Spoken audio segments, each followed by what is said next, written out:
İnceden alıyorum. Bitti herhalde. Evet, yeter.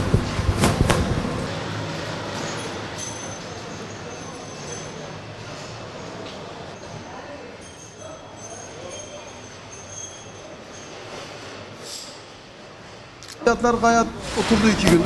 Daha da düşecek yanılmıyorsam. Fiyatlar biraz daha da düşecek. Olması sizin de işinize Bizim gelir, işimiz değil mi? neden adam bir ton alacağına 2 ton alır. Arabada kazanıyor. boş kalıyor. Evet. Piyasa biraz daha canlı olur inşallah. Bitlis memleket. Bitlis. Semtleri Adıyaman. Çekin.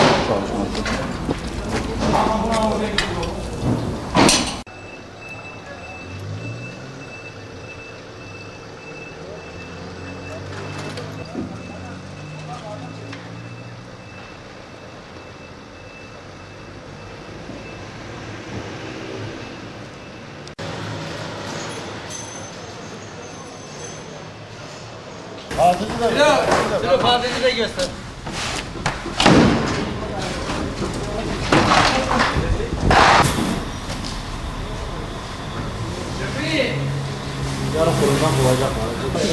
Memleket. Bitlis.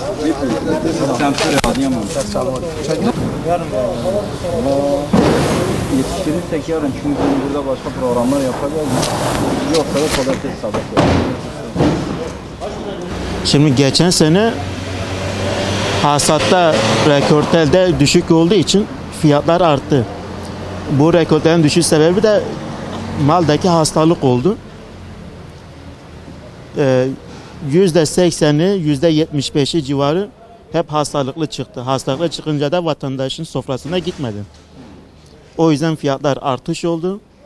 Ekim de az olunca bu sefer daha da yükseldi. Bunun sebebi buydu. Yani bunun dolarla, euro ile hiçbir alakası yoktu. Evet. Bu sene ekiliş çok fazla.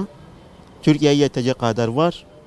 Hem Adana'da, Reyhanlı'da, Koçhisar'da, Polatlı'da yeterince ekilişimiz var. O yüzden de fiyatların daha da düşeceğini, zaten bundan bir ay öncesinde 5 lira 6 lira olan soğan şu anda 2,5 lira, en iyisi 3 lira. Yani şimdi buradan toptan 2,5 lira mı yoksa? Toptan şu anda burada Pazardan mı? 2,5 lira. Burada 2,5 lira, hatta 2'ye de bulunan soğan var. Şimdi boyuna göre fiyatlandırması var. Ufakları ikinci dediğimiz, onlarla birinci arasında 70 kuruştan 75 kuruş civarı bir farkı var. Şimdi daha sonra rengine göre kırmızı soğanımız var, mor soğanımız var, gümüş dediğimiz beyaz kabuklu soğanımız var. Onlarla ne tabii fiyatlar farklı oluyor. 50 kuruş gibi, 1 lira gibi farklar oluyor. Yeni soğan çıktı şu anda tarlada. 5 lira olan soğan geçen seneden depoya konulan soğanlardır. Temiz mal, hastalıklı olmayan mallar o depoda olduğu için onlar pahalı oldu. Bir de ithal de gelmişti dışarıdan. Pakistan'dan, Kazakistan'dan, Mısır'dan, Özbekistan'dan, Azerbaycan'dan, böyle ülkelerden soğanımız geldi. Bunlar da düşüşe sebebiyet verdi. Yurt dışından gelmesi iyi oldu. Eğer yurt dışından soğan kapılar açılmasaydı soğanın fiyatı şu anda da 15 liranın altında olmazdı. Tabi bu da vatandaş yiyemezdi soğanı. Yeni ürünlerimiz 2 gündür fiyatlar bu kadar düştü. 1,5 milyon fiyatına düştü. Şu anda piyasa gayet normaldir şu anda. İthal mallarımız da geliyor şu anda. İthal mallar 2 liraya kadar düştü. Diğer ürünlerimizde soğanlar 2-2,5 şu anda tarla çıkışı yapılıyor. 3 lira hal içerisinde satılıyor. Pazarlarda da 4 liraya satılıyor. İkinci kalitemiz var. İkinci kalitelerde 1,5 lira yazıyoruz. Pazarda 3 kilo 10 liraya satılıyor. Şu anda ürünler gayet piyasaya etkiledi. Piyasalarda inşallah bir hareketlilik olur. Bundan sonra işlerimiz daha düzenli gider. Esnaflarımız da biraz rahatlar, vatandaşlarımız da biraz rahatlanır. Yani piyasa bayağı etkilendi 4 gündür. Daha da düşük olur. Bu haftadan sonra itibariyle herkes ekilişe başladı, artık yeni ekilişte başladı. Ürünler tamamen yetişti. Bundan sonra fiyatlarımız gayet normale döner. 4 çeşit var. Reyhanlı soğanlarımız şu anda kalite olarak başta geliyor. Adana biraz daha kalite biraz düşüktür ama fiyatlar biraz daha uygundur. Adana soğanları 2 liraya kadar çıkış yapılıyor şu anda tarlada. Burada da 2.200, 2.5'a çıkış yapıyor halde. marketlerde 3 lira herhalde 3 kilo 10 lira satışlar başlamıştır. Fiyatlar geçen haftaki fiyatlar gayet yüksekti. Çünkü ithal mallar olmasa piyasa 7 lira 8 liraya kadar etkiledi. Ama ithal mallar Özbekistan, Mısır malları biraz piyasayı etkiledi. Şu anda yeni ürünlerimiz, yerli ürünlerimiz ithalın altına düştü. Gayet piyasa 2 gündür bayağı düşüktür. Soğanlar tamamen 2,5-3 arası şu anda devam ediyor. Daha da düşecek tabii. Tabii 2 lira. Çıkışımız 2 lira.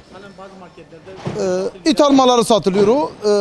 O eskide ithal mallarıydı. İthal mallar 3,5'a kadar yükseldi. Şu anda ithal malları tamamen piyasada etkilemiyor. Neden? Yeni ürünlerimiz var. Mısır malları tamamen duruyor. Bakın buyurun. Bu ithal mallar, şu ithal mallar. Yeni ürünlerin karşısında satışlar biraz daha durgundur. Yani yeni ürünlerimiz gayet şu anda piyasa tamamen etkiledi. Fiyatlar düştü abicim. Malın eksik olmasından dolayı fiyatlar yüksek oldu. Kışın olan mahsullerden de çoğu mallara hastalık girdiği için sıkıntı oldu. Ondan dolayı da ister istemez mal eksikliği yaşandı. Fiyatlar yükseldi abi. Peki zaman zaman sizlere de haberleri izlemişsinizdir.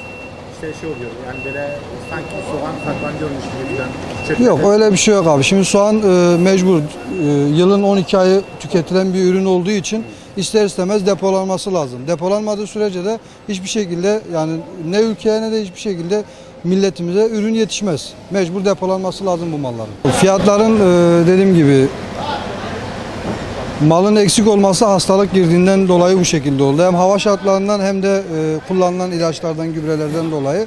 Ben kendim de mesela Ankara tarafına gittiğimde depoları gördüm. Çoğu depolarda yani bildiğin zift gibi son malların altından su akıyordu. O da hep hastalıktan kaynaklanıyordu. Bu nedenden dolayı da ister istemez eksiklik yaşandı. Fiyatlar yükseldi abi. Fiyat yok. Fiyat uygun olursa bizim satışlarımız iyi oluyor abi. Benim geçen seneki normal satış duruma göre şu an nereden baksan %60, %70 düşüştedir abi. Geçen sene şu zamandaki fiyatlar 2 liraydı maksimum fiyat. 2 lira, 2,5 lirayken şu an 4,5-5 liradan ürün satılıyor. Yani yavaş yavaş soğan zaten kuru soğan ister istemez düşüşe geçti. Patates de bir 10-15 güne falan şey olur, düşüşe geçer. Ya düşüşe geçmesi bolluğa şey oluyor. Tabii yazlık bölgesi de ekiliş biraz fazla olduğu için ister istemez düşüşe geçiyor abi. Tabii hasatın taze sezonun başlamasıyla ürünlerin fiyatı düşüşe geçiyor abi. Şu anda yerli ürünlerimiz çıktığı için Çukurova bölgesindeki Adana'daki ürünler geldiği için fiyatlar bariz bir şekilde yani bayağı bir düştü. Elimizden geldiğince biz de milletin işte ihtiyaçlarını karşılamaya çalışıyoruz. Gelen ürünlerimizi işte Türkiye'nin dört bir yanına sevk ediyoruz. Marketlere, pazarlara, esnaflara, halkımıza kavuşturuyoruz. Geçen fiyatlar neden yükselince sizi ne gibi etkiledi? Şimdi geçen yılki fiyatlar abicim şunu söyleyeyim öncelikle. Hem hastalık vardı ürünlerde. Ondan ziyade yeteri kadar ekiliş yoktu. Şimdi ürün girdi ve çıktıları fiyatlar bayağı bir yüksek olduğu için yani gübre olsun, tohum olsun, maliyet yüksek olduğu için çiftçilerimiz yeterince ekiliş yapamadı. Hava şartlarından dolayı, iklim koşullarından dolayı da ürünlerimizin çoğunda mantar denen hastalık oldu. Bu yüzden mallarımızın çoğu çürüdü. Kış boyunca da yeteri kadar stokta bulunmadığı için ülkenin ihtiyacını karşılayamadı. Onun için ister istemez yurt dışından ithal mallar geldi. Bir nebze de olsa bu ülkemizi rahatlattı. Milletin ihtiyaçlarını karşıladı. Ondan ya ithal bizi etkiledi derken tabii ister istemez yerli ürünlerin fiyatını düşürdü. Ama ithal üründe gelmemiş olsaydı inanın fiyatlar daha da yükselirdi. Yani sağ olsun devlet de buna el attı. Milletin ihtiyacını karşılamak için gümrük vergilerini sıfırladı. İthal ürünleri serbest etti. Tabii kaliteli ürünler bunlar. Kesinlikle, kesinlikle. Yani kendi üretimimiz yeterli olmadığı için zaten bu yüzden ithale başvuruldu. Yeteri kadar stokta ürünümüz bulunmadığı için milletin ihtiyacını karşılayamadık. Yani ben ülke geneli için söylüyorum bunu. Tabii kendi dükkanımız zaten boş. Görüyorsunuz ürünler geldiği gibi biz de buradan sevk ediyoruz. Pazarlara, marketlere, manavlara gidiyor bu ürünler. Şu an için Allah'ın izniyle bir sıkıntı görünmüyor. Yeteri kadar ekilişimiz var. Yani tüm çiftçilerimizin ekilişi var. Bir sıkıntımız yok. Bir sıkıntı olacağını da düşünmüyorum. Yazlık ürünlerimiz çıktıkça fiyatlar daha da düşecektir.